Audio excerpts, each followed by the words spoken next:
اوكي، في الفيديو ده احنا خلاص عملنا انستليشن وكله تمام، وعملنا الاي بي تيبلز وكل حاجه وكله شغال تمام. عايزين نوضح الحته بتاعه الاي بي تيبل في فيديو لوحدها كده صغير. باي ديفولت انت الفاير وول بتاعك اب اند راننج، انت ما عملتش ديسيبل الاي بي تيبلز، ما قفلتش الفاير وول، فانت عملت انستليشن السيرفر بتاعك. لازم تضيف البورتات اللي انت عايز تكونكت عليها، لان هو مش بيكونكت على الديفولت بورتس. يعني ارك سايت باي ديفولت لما تيجي تكونكت عليه بتكونكت على HTTPS على 8443،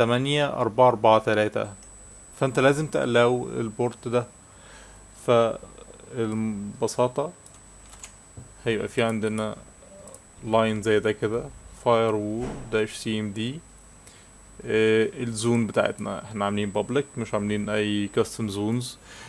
لو انت عندك برودكشن، والبرودكشن دي ليها شوية ستاندردز، لو هتعمل سيرفرز، السيرفرز دي محتاجة تبقى معمولة عليها زونز غير الزونز بتاعت الفاير وولز بتاعتك انت.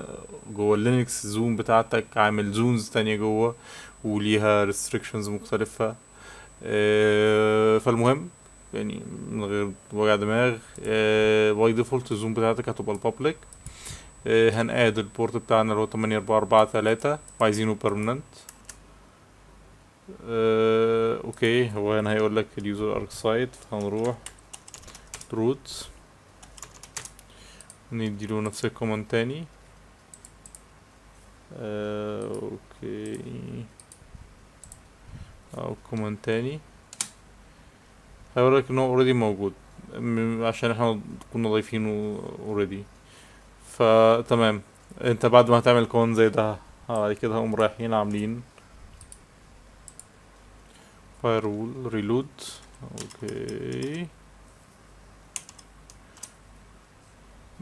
بس كده السيرفيس دي up and running.